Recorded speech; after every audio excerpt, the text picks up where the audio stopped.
नमो नमः। नमो नमो नमः। नमः। गतदिवसे अस्माभिः शाब्दिभावनायाः अंशत्रयं पठितम् आसीत्। शाब्दिभावना अंशत्रयम् अपेक्षते। तत्र साध्यम् इत्युक्ते किं भावयेत् इति जिज्ञासायाम् अंशत्रयोपेता अर्थी भावना अन्वयं प्राप्नोति। साधनस्य केन भावयेत् इति जिज्ञासा यदा भवति शाब्दभावनायाः तदा लिङ्गादिज्ञानं करणत्वेन अन्वेति। एतद् अंशद्वयम् अस्माभिः पठितमासीत्। कथं भावयेत् इति कर्तव्यताकाङ्क्षा। यदा इति कर्तव्यताकाङ्क्षा भवति शाब्दभावनायाः, इति कर्तव्यता शब्दस्य अर्थः अस्ति कर्तव्यतायाः प्रकारः इति कर्तव्यता। कथं कर्तव्यं, कथं भावयेत् इति यदा आकाङ्क्षा भवति तदा प्राशस्त्यज्ञानं। किं प्राशस्त्यज्ञानं? तच्च पंक्तिः अस्ति वा पुरतः? पुस्तकम् अस्ति भवतां ज्ञानसिन्धौ? अस्ति। पठतु किं लिखितमस्ति। इति कर्तव्यताकाङ्क्षायां प्राशस्त्यज्ञानमिति कर्तव्यतात्वेन सम्बध्यते। हम्म। तच्च प्राशस्त्यज्ञानं वायुर्वै क्षेपिष्ठा देवता इत्यादि अर्थवादैः जन्यते। अस्तु, ते हि पर्याप्तम्। अर्थवादाः स्वार्थप्रतिपादने प्रयोजनम् अल्पमाना लक्षणया क्रतोः प्राशस्त्यं प्रतिपादयन्ति। सत्यम्। इत्युक्ते किम् उक्तं? प्राशस्त्यज्ञानम् इति कर्तव्यतात्वेन सम्बध्यते। तच्च प्राशस्त्यज्ञानं कथं जन्यते इति जिज्ञासायाम् उक्तं। तच्च प्राशस्त्यज्ञानं, प्रशंसायाः ज्ञानं, बोधः। एतत् प्रशस्तम् अस्ति इति यद् ज्ञानं तदेव प्राशस्त्यज्ञानं। तदा वायुर्वे क्षेपिष्ठा देवता इत्यादि अर्थवादैः जन्यते। अर्थवादाः के भवन्ति इति अग्रे वयं पठामः। तत्र अर्थवादस्य पूर्णम् एकं प्रकरणं मीमांसान्यायप्रकाशे अस्ति। ते हि अर्थवादाः स्वार्थप्रतिपादने प्रयोजनम् अलभमाना लक्षणया क्रतोः प्राशस्त्यं प्रतिपादयन्ति। इदानीं पश्यन्तु, विधेयार्थस्तावकतया निषिद्धार्थनिन्दकतया च अर्थवादानाम् अर्थवत्वं मीमांसकैः स्वीक्रियते। संसारे अस्मिन् यदि इदानीं दूरदर्शनं पश्यामः खलु, दूरदर्शनं पश्यन्ति खलु, तत्र विज्ञापनानि आगच्छन्ति। कस्यापि वस्तुनः प्रचाराय तस्य प्रशंसनं क्रियते, तस्य वस्तुनः प्रशंसनं क्रियते। तदा अतिरेकपूर्वकं प्रशंसनं क्रियते। ओ एतद् यदि भवन्तः लेपनं कुर्वन्ति मुखे तर्हि 10 दिवसेषु गौरत्वसम्पादनं भविष्यति इत्यादि इत्यादि। तथा वस्तुतः न भवति, किन्तु प्रशंसनम् अधिकं क्रियते। अर्थवादाः अपि तथैव सन्ति।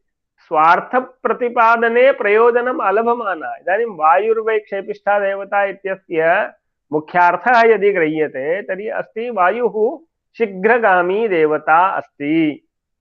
एतत्तु वयं लोकादेव जानीमः। वायुः शीघ्रं वाति इति वयं पश्यामः एव। शास्त्रं तु अज्ञातार्थज्ञापकं भवति। यदि अज्ञातार्थज्ञापकत्वं न भवति तर्हि तत् शास्त्रं निरर्थकं भवति।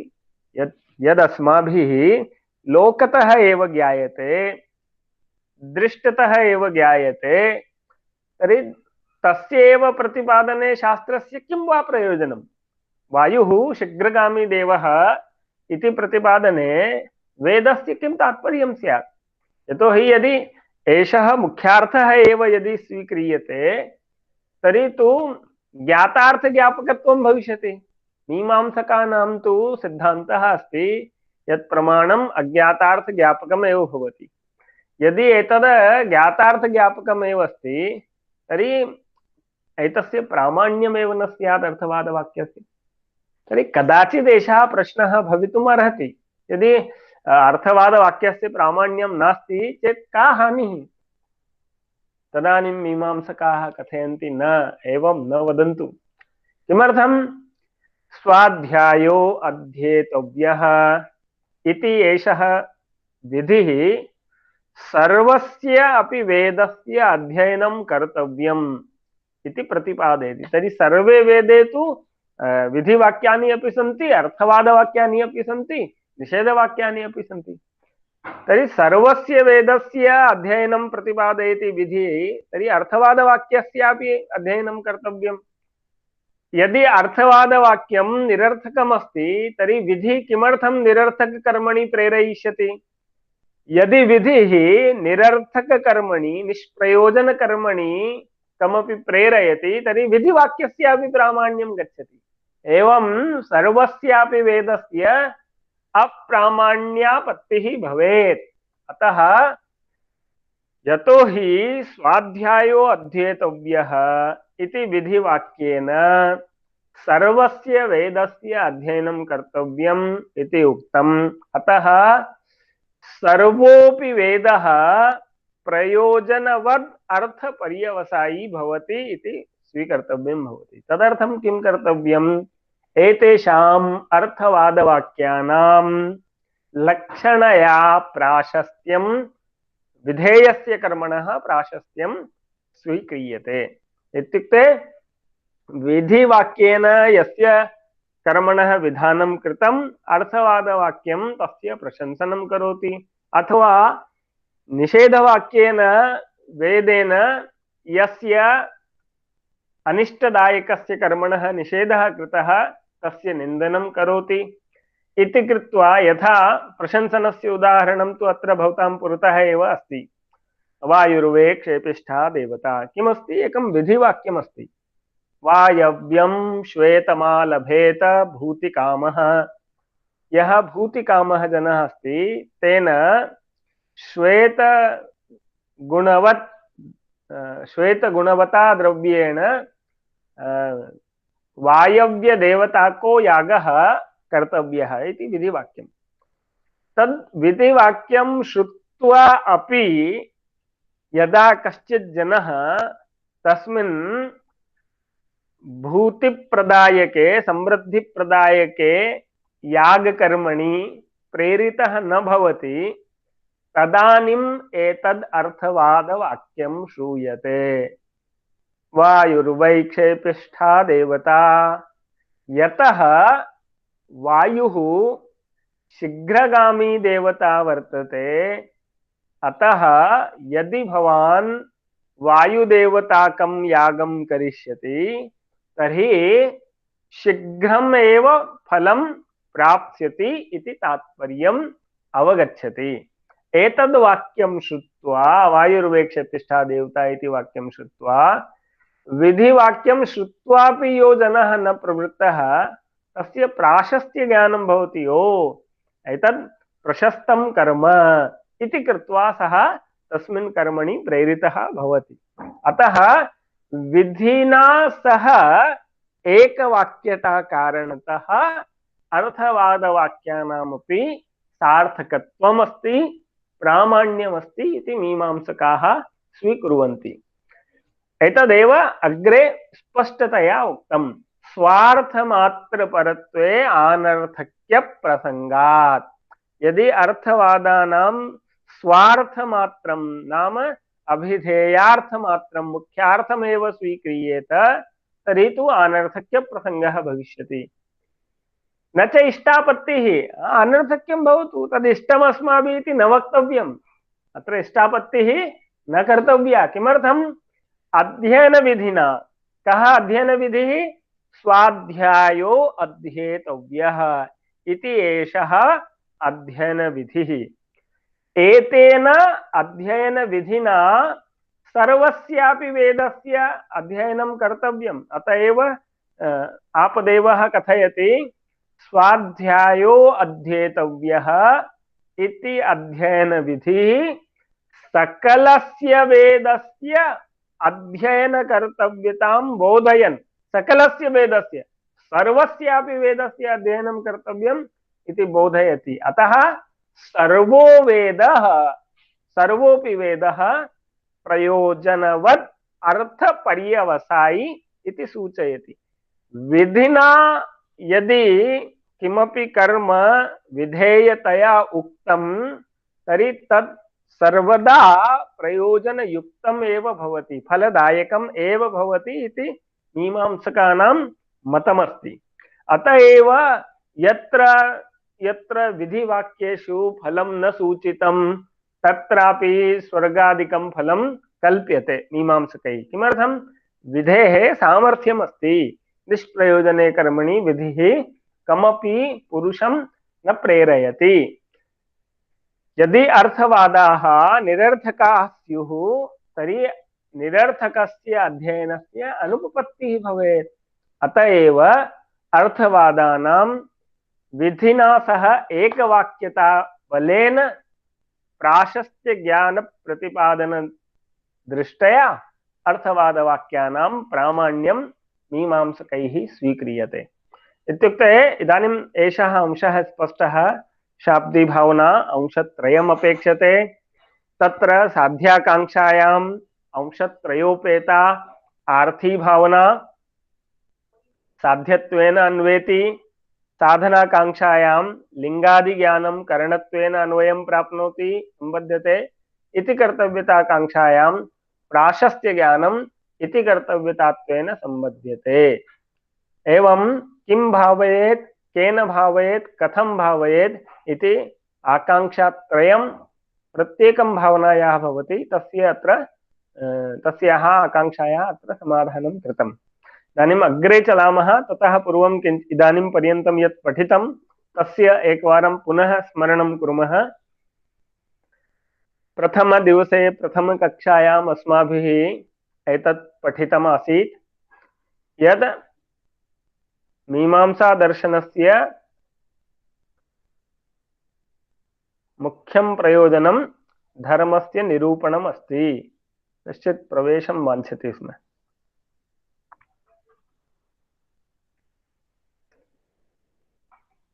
मीमांसादर्शनस्य प्रयोजनं धर्मस्य निरूपणम्। धर्माख्यं विषयं वक्तुं मीमांसायाः प्रयोजनम्। स च धर्मः वेदप्रतिपाद्यः प्रयोजनवद् अर्थो यागादिरेव इति अस्माभिः पठितम्। पुनः धर्मे वेदस्य सर्वोच्च प्रामाण्यमस्ति इति अस्माभिः अवगतम्। वेदानाम् अपौरुषेयत्वं कथितं।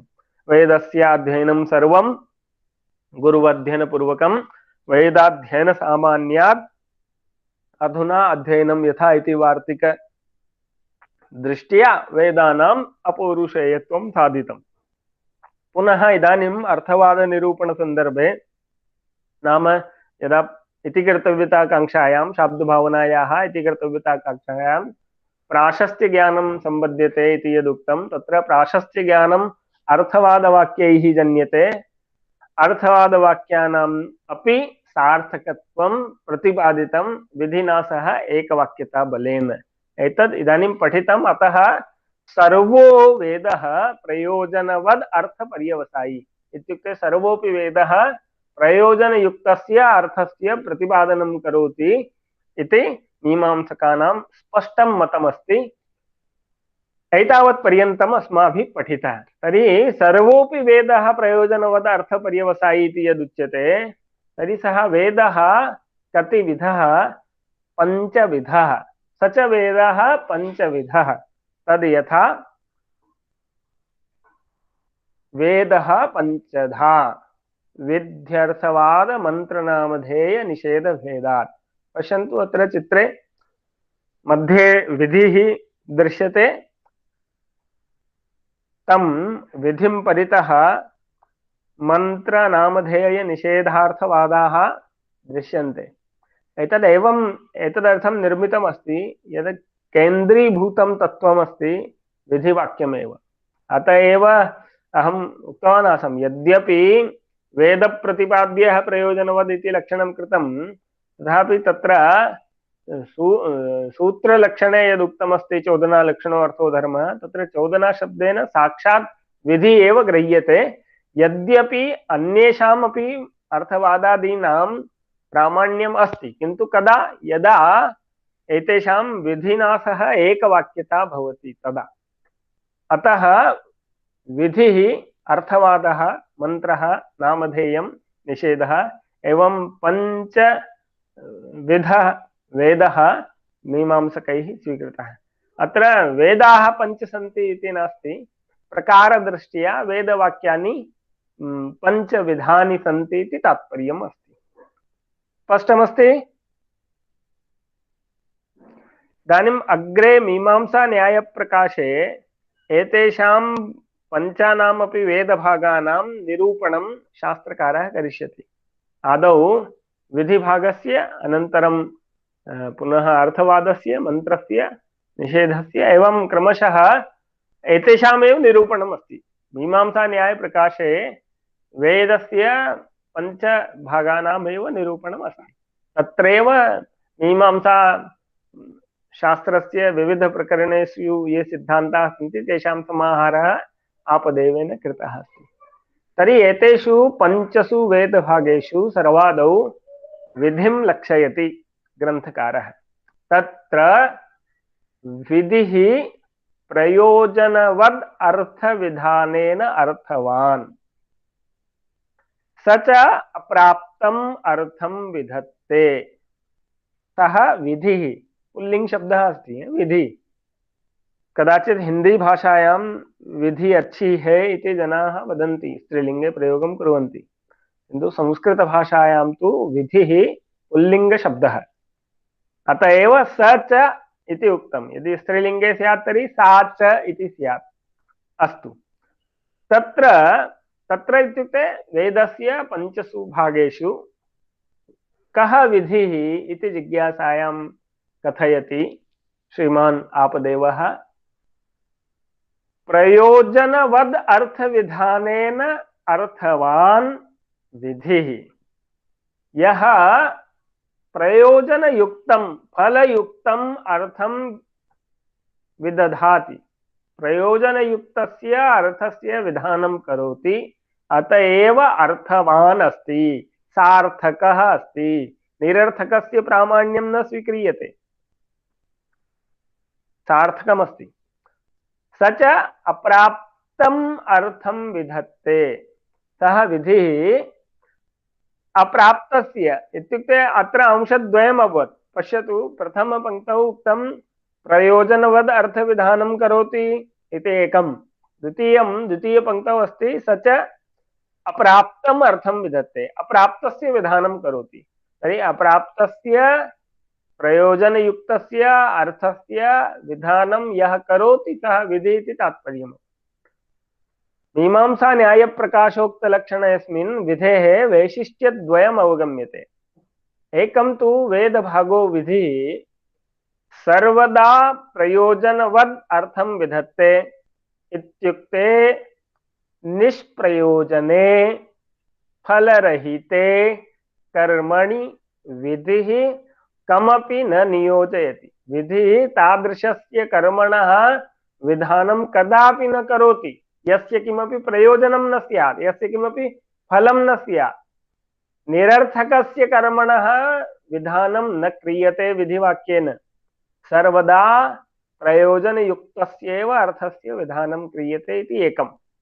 द्वितीयं, सः विधिः सर्वदा प्रमाणान्तरेण अज्ञातम् अर्थं बोधयति। अज्ञातार्थ ज्ञापकत्वं विधौ अवश्यं भवति इति द्वितीयः अंशः। एवं विधिलक्षणे एतद् अंशद्वयम् अस्माभिः सर्वदा स्मरणीयम्। एकं तु विधिः सर्वदा प्रयोजनवत् अर्थं विधत्ते, द्वितीयं विधिः सर्वदा प्रमाणान्तरेण अज्ञातम् अर्थं विधत्ते।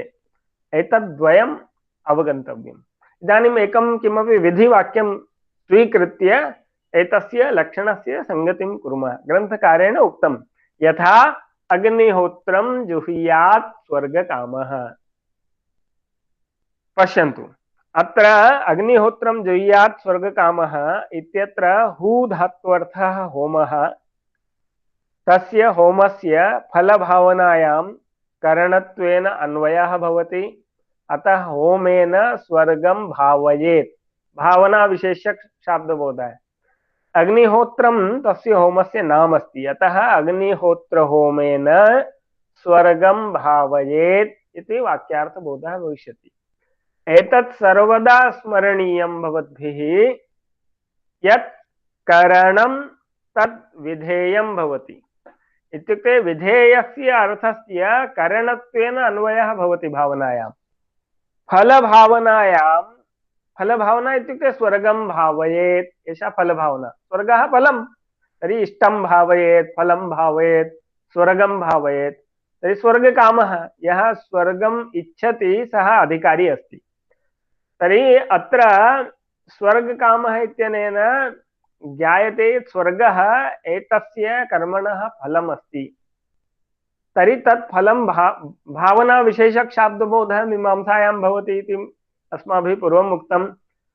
तर्हि स्वर्गकामः इति अंशेन स्वर्गः फलम् इति ज्ञातं।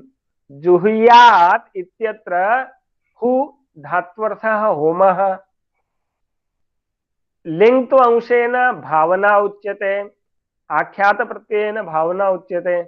तर्हि या आर्थी भावना अस्ति, फल भावना अस्ति, सा फल भावना किमस्ति? स्वर्गं भावयेत्। तत्र स्वर्गं भावयेत्, तर्हि स्वर्गः साध्यमस्ति। तस्य करणं किं? केन स्वर्गं भावयेत्? तर्हि समानपदोपात्तः तस्मिन्नेव पदे धातुना उक्तः होमः करणत्वेन अन्वेति। होमेन स्वर्गं भावयेत्। तस्य होमस्य नाम किम्? अग्निहोत्रम्। तर्हि अग्निहोत्र होमेन स्वर्गं भावयेत् इति वाक्यार्थबोधः। अत्र किम् अभवत्? अत्र विधिवाक्यं कीदृशस्य कर्मणः विधानं कृतवती? स्वर्गफलकस्य होमस्य विधानं विधिः कृतवान्। क्षम्यताम्, अत्र कीदृशस्य कर्मणः विधानं कृतवान्? विधिः स्वर्गफलकस्य होमस्य विधानं कृतवान्। इत्युक्ते विधिना अत्र प्रयोजनवत् कर्म विहितम्। प्रयोजनवतः कर्मणः एव विधानं क्रियते सर्वदा इति यदुक्तं खलु। लक्षणे प्रयोजनवद् अर्थविधानेन अर्थवान्। तर्हि अत्र विधिवाक्यं पश्यतु। अग्निहोत्रं जुह्यात् स्वर्गकामः, एतेन ज्ञातं यत् स्वर्गः प्रयोजनम्। तर्हि होमः प्रयोजनवद् अर्थः अस्ति अथवा नास्ति? अस्ति। तर्हि प्रथमस्य लक्षणभागस्य संगतिः जाता। स च स्वर्गसाधनभूतः होमः होमेन स्वर्गं भावयेत् इति केनापि अन्येन प्रमाणेन प्रत्यक्षेण अनुमानेन वा अस्माभिः न ज्ञायते।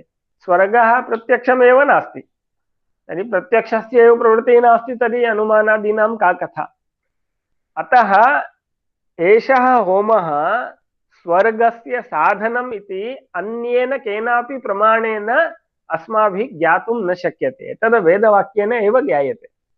अतः एषः विधिः प्रमाणान्तरेण अप्राप्तस्य स्वर्गसाधनभूतस्य होमस्य विधानं करोति। अतः अग्निहोत्रं जुह्यात् स्वर्गकामः इति विधिवाक्यम् अस्ति। एषा लक्षणसंगतिः सञ्जाता। इदानीं पश्यन्तु, एकः अंशः विशेषतया अत्र स्मरणीयः भवति।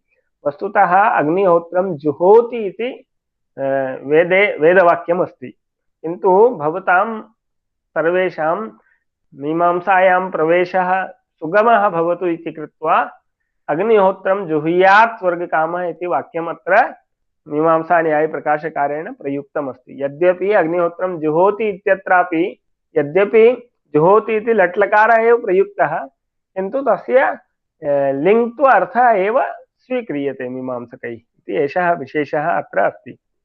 तर्हि विधिलक्षणम् इदानीम् अस्माभिः पठितम्। इतः परं शास्त्रकारः गुणविधिं निरूपयति। एतत् गुणविधिम् अद्य पठामः, श्वः आरभ्य विशिष्टविधिनिरूपणं पठिष्यामः। एतत् लघु एव अस्ति। इदानीं पश्यन्तु पूर्ववर्तिना विधिवाक्येन किं निरूपितम्? अग्निहोत्रं जुहुयात् स्वर्गकामः इति वाक्येन होमस्य विधानं कृतम्। होम होम कर्म, तर्हि कर्मणः विधानं कृतं। गुणविधिः किं करोति? यत्र तु कर्म प्रकारान्तरेण प्राप्तम्, यदा कर्म अन्येन केनापि प्रमाणेन प्राप्तमस्ति तत्र तदुद्देशेन नाम कर्मणः उद्देशेन, कर्मोद्देशेन गुणमात्र विधानं करोति। किमर्थम्? विधिलक्षणे अस्माभिः पठितं, स च अप्राप्तम् अर्थं विधत्ते। प्रमाणान्तरेण अज्ञातम् अर्थमेव विधत्ते विधिवाक्यं सर्वदा। अतः यदि कर्म प्रकारान्तरेण प्राप्तमस्ति तर्हि प्राप्तस्य पुनः विधानं कर्तुं न शक्यते। अतः एव दध्ना जुहुयात् इति पश्यन्तु, यथा दध्ना जुहुयात्, अत्र हू धात्वर्थः होम एव अस्ति। तर्हि किम् अत्रापि होमेन इष्टं भावयेत् इति शाब्दबोधः भविष्यति वा? न। किमर्थं? होमेन इष्टं भावयेत् इति अर्थः क्रियते, तर्हि होमेन इति करणं भवति, यत् करणं तद् विधेयं भवति, तर्हि होमे विधेयत्व आपत्तिः भवेत्। किन्तु होमस्य विधानं तु अग्निहोत्रं जुहुयात् स्वर्गकामः इति विधिवाक्येन पूर्वमेव अभवत्। विहितस्य विधानं नापेक्षते इति कारणतः अत्र दध्ना जुहुयात् इति वाक्ये हु इति धात्वर्थः होमः यः अस्ति सः साध्यरूपेण अन्वयं प्राप्नोति। तर्हि दधि इत्यस्य एव विधानं भविष्यति। अत एव तत्र तृतीया विभक्तिः श्रूयते साधनरूपेण, करणरूपेण। अत्र होमस्य अग्निहोत्रं जुहुयात् इति अनेन प्राप्तत्वात् होमोद्देशेन दधिमात्र विधानं, कर्मोद्देशेन, कर्म किं? होम, तदुद्देशेन दधिमात्र विधानं। तर्हि अत्र कः वाक्यार्थबोधः भविष्यति? दध्ना होमं भावयेत्। पश्यन्तु, प्रथमवाक्येन अग्निहोत्रं जुहुयात् स्वर्गकामः इति वाक्येन होमेन स्वर्गं भावयेत्, होमस्य विधानेन, होमकरणेन स्वर्गप्राप्तिः भविष्यति। किन्तु होमः कथं कर्तव्यः इति जिज्ञासा भविष्यति। तां तत्र किं द्रव्यमस्ति? पश्यन्तु, कस्यापि यागस्य अङ्गद्वयं भवति, द्रव्यं देवता च। कस्यै देवतायै द्रव्यं समर्पणीयम् इति एकः अंशः, पुनः किं द्रव्यं समर्पणीयम् इति द्वितीयः अंशः। देवतोद्देशेन द्रव्यत्यागः यागः इति उच्यते खलु। तर्हि देवता द्रव्यं च इति अङ्गद्वयं। तर्हि गुणस्य निरूपणम् अपि कर्तव्यम्।